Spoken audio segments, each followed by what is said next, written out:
गरीब माँ पापड़ वाली।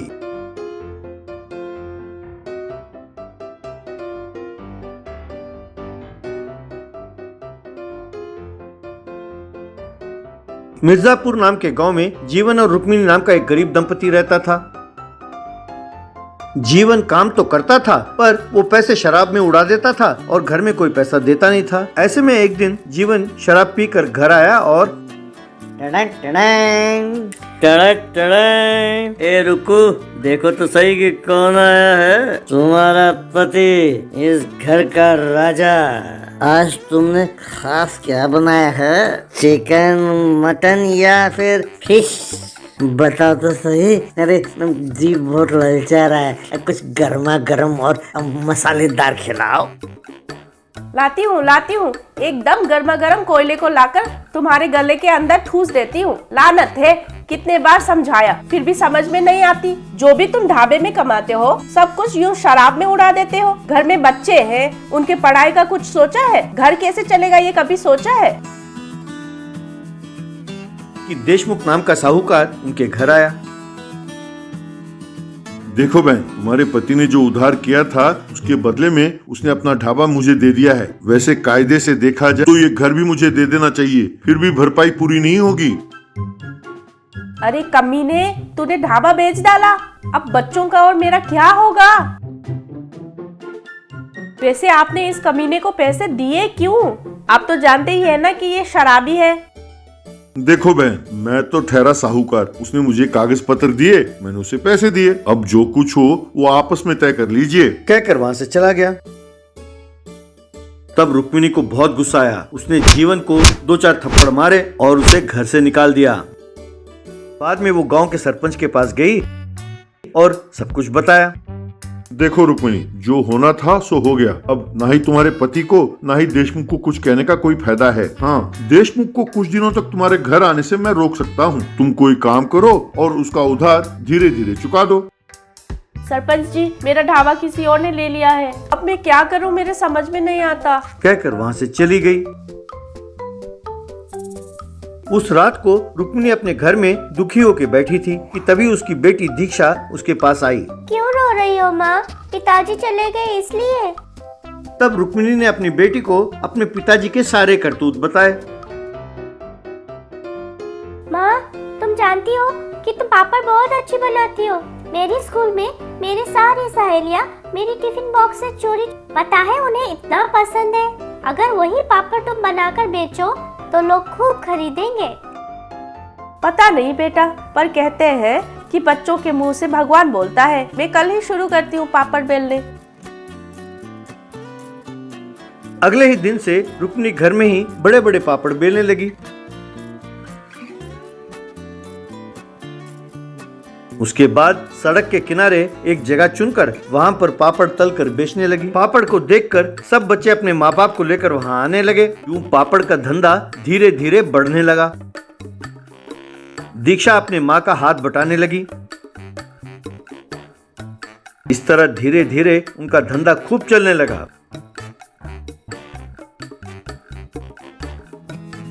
एक दिन एक जगह शराब पी रहे जीवन से उसके दोस्त ने आकर उसके पत्नी के पापड़ के धंधे के बारे में बताया। यह सुनकर जीवन रुक्मिणी के पापड़ के दुकान के पास पहुंचा।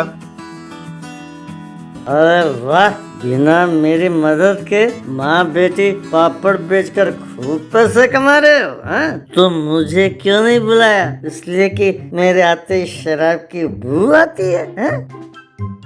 हम पैसों से मौज नहीं कर रहे हैं। जो उधार तुमने किया है वो हम चुका रहे हैं। तुम चुपचाप यहाँ से चले जाओ। अच्छा, इतनी सी हो और तुम मुझे धमकाती हो? यहीं खड़े रहो, मैं अपना पावर दिखाता हूँ। मैं ये सारे पापड़ उस देशमुख को बेच दूंगा। ऐसा कह ही रहा था कि तभी देशमुख वहां पहुंचा। अरे बदमाश, कोई भी इंसान एक ही बार गलती करता है। तुम्हारे बातों में आकर मैंने तुम्हें उधार दिए और तुम्हारी बीवी और बच्चों को सड़क पर ला खड़ा कर दिया। दोबारा ऐसी गलती नहीं करूंगा। मैं जिंदगी भर तुम्हारा विश्वास नहीं करूंगा। अच्छा, अब तू भी पार्टी बदल के उनके तरफ चला गया है? अरे देशमुख भैया, तुम अपने काम से काम रखो बस। अगर ज्यादा बकवास की ना तो तुम्हें भी इस पापड़ की तरह मसल मसल के कुचल डालूंगा। देखना चाहते हो? कहकर पापड़ की दुकान का नाश करने ही वाला था कि वहाँ खड़े सब लोगों ने मिलकर उसे खूब मारा। सुन कमीने, ये ना सोचना कि मार के हम चले गए। ये तुम्हारे लिए एक वार्निंग है। तुम्हें हर रोज यहाँ आकर सुबह से लेकर शाम तक अपने पत्नी का हाथ बटाना होगा, वरना तुम जहाँ कहीं हमें दिखाई दिए वहाँ से तुम्हें मारते हुए यहाँ तक घसीट लाएंगे, कह देता हूँ। कहकर चला गया। अगले दिन से दुकान के अलावा जीवन और कहीं भी दिखाई देता तो लोग उसे मारते हुए घसीट कर लाते और दुकान के सामने फेंक देते। तब वो भी लाचार होकर अपनी पत्नी की मदद करने लगा। कुछ दिनों बाद रुक्मिणी ने देशमुख का सारा उधार चुका दिया। तब देशमुख ने रुक्मिणी के घर के कागज लौटा दिए और उसकी खूब प्रशंसा की। गरीब वर्सेस अमीर की जिंदगी।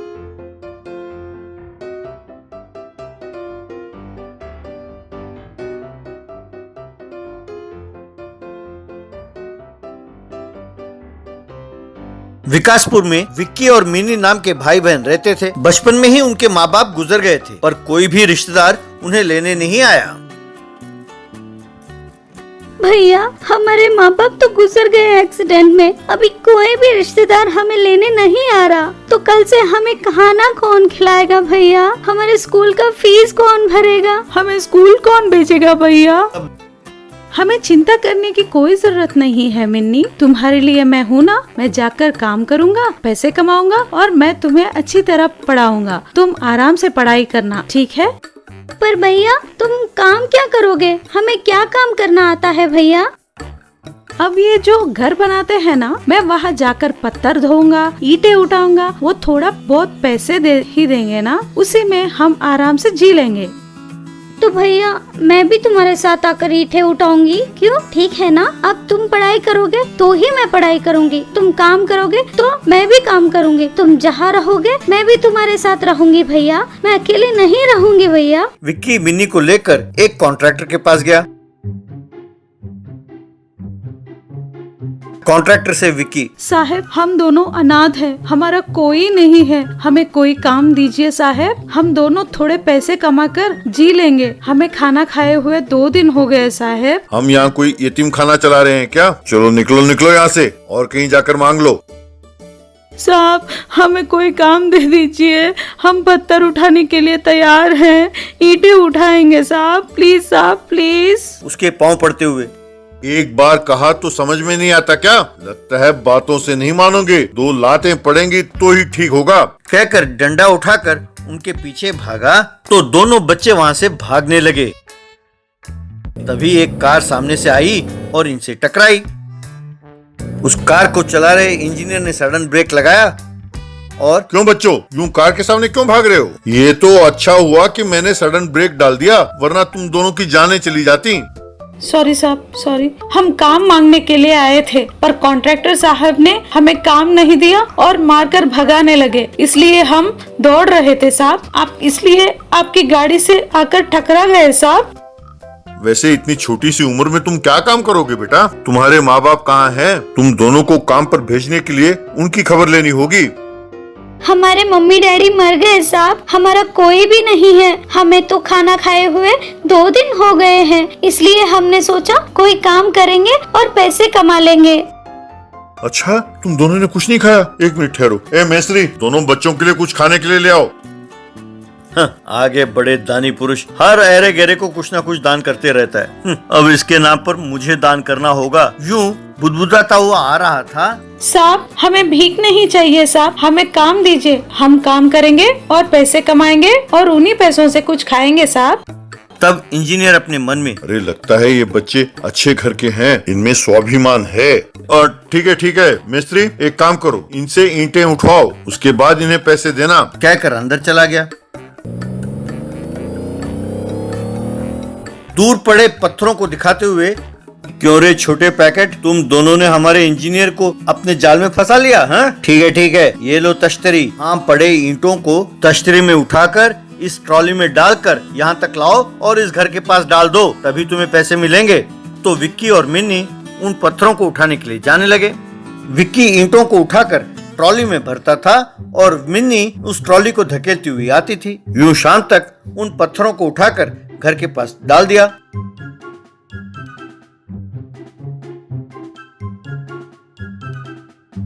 बाद में मिस्त्री के पास जाकर विक्की, साहब हमने ईंटें उठा दी है साहब, अगर आप पैसे दोगे तो हम जाएंगे। अरे ठहरो, मैं कोई जादूगर हूँ जो तुम्हारे मांगते ही पैसे दे दूंगा हैं? जब मालिक आएंगे उनसे लेकर पैसे मैं तुम्हें दूंगा, तब तक रुको। तो दोनों पैसों के लिए इंतजार करने लगे। इतने में पड़ोस में रहने वाले अमीर बच्चे अपने बाग में गेंद के साथ खेल रहे थे। ये देखकर मिन्नी, भैया हम भी जाकर उनके साथ खेलें? वो हमें खेल में शामिल नहीं करेंगे मिन्नी, हम गरीब है ना। अब अपना हालत देखो, मिट्टी में काम करते करते हम कितने मैले हो गए हैं, इसलिए वो हमारे साथ नहीं खेलेंगे। अगर वो बच्चे हमारे साथ खेलने के लिए तैयार भी हो गए तो उनके बड़े आकर हमें डांटेंगे। रहने दो मिन्नी, क्या जरूरत है। ठीक है भैया, तुम बड़े हो, तुम्हें पता है, मैं छोटी हूँ ना, मैं बहुत सारी चीजें नहीं जानती, इसलिए मैंने तुमसे पूछा। कोई बात नहीं, हम उनके साथ नहीं खेलेंगे। यूं कह ही रही थी कि तभी वो अमीर बच्चों की माँ बच्चों से, बच्चों बहुत हो गया तुम्हारा खेलना, अंदर आ जाओ, आकर नहा लो। आओ बच्चों, कमान कमान, आ जाओ आ जाओ। तो वे सारे बच्चे वहाँ पर पड़े जैकुजी में उन बच्चों को उनकी माँ नहला रही थी। ये देखकर मिन्नी, भैया अगर हमारी माँ जिंदा होती तो वो भी हमें इसी तरह नहलाती ना।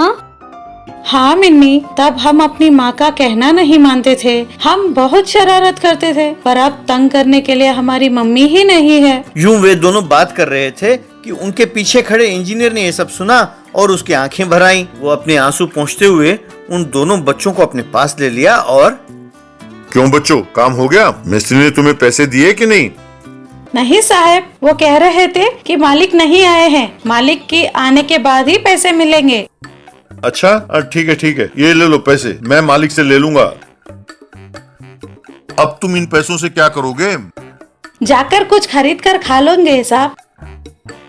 ठीक है, मेरे गाड़ी में बैठो। कल से तुम्हें काम करने की कोई जरूरत नहीं है। ऐसे मेरे कोई बच्चे नहीं है, मैं तुम दोनों का पालन पोषण करूंगा। तुम हमारे घर आ जाओ, मैं तुम दोनों को अपने ही बच्चों की तरह पालूंगा। कहकर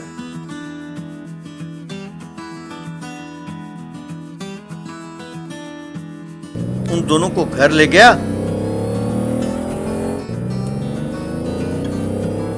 और उनकी अच्छी तरह परवरिश करने लगा।